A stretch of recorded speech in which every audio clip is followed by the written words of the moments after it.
Hello, and thank you for joining me for Just a Thought. We're continuing our study in 1 Chronicles chapter 17.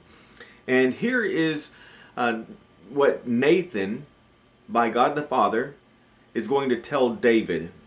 And he begins in verse 7, but we covered that yesterday, and so I'd like to continue in verse 8. 1 Chronicles 17 and verse 8.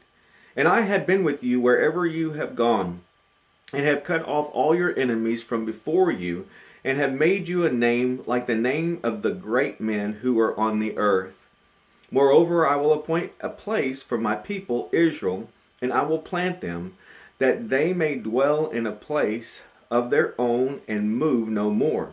Nor shall the sons of wickedness oppress them any more, as previously, since the time that I commanded judges to be over my people Israel. Also, I will subdue all your enemies. Furthermore, I tell you that the Lord will build you a house.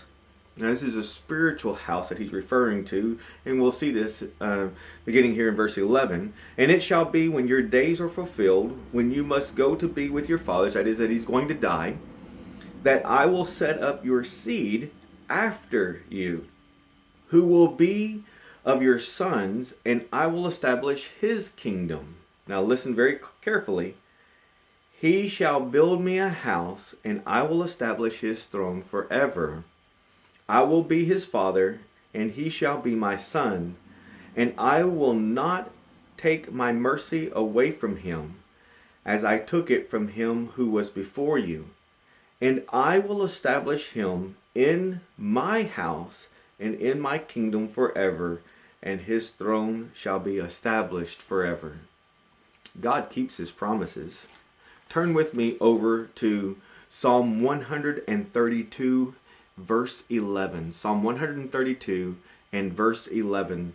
The Lord has sworn in truth to David, he will not turn from it.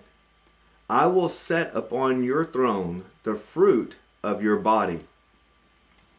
This is reiterated over in Acts chapter 2 in regard to what is stated by Peter's account on the day of Pentecost regarding David. Listen carefully. This is really, really interesting. So in Acts chapter 2 and verse 30, therefore being a prophet, and knowing that God had sworn with an oath to him, this is David, that of the fruit of his body, according to the flesh, he would raise up the Christ to sit on his throne, to sit on David's throne. Not a physical throne, a spiritual throne. He, foreseeing this, spoke concerning the resurrection of the Christ, that his soul was not left in Hades, nor does his flesh see corruption. And so it is today. Christ sits upon the throne and governs his people. He is our king. We are his subjects, and the whole universe is his kingdom. He has all authority and power. God did exactly what he said he would do. We could talk about this for months.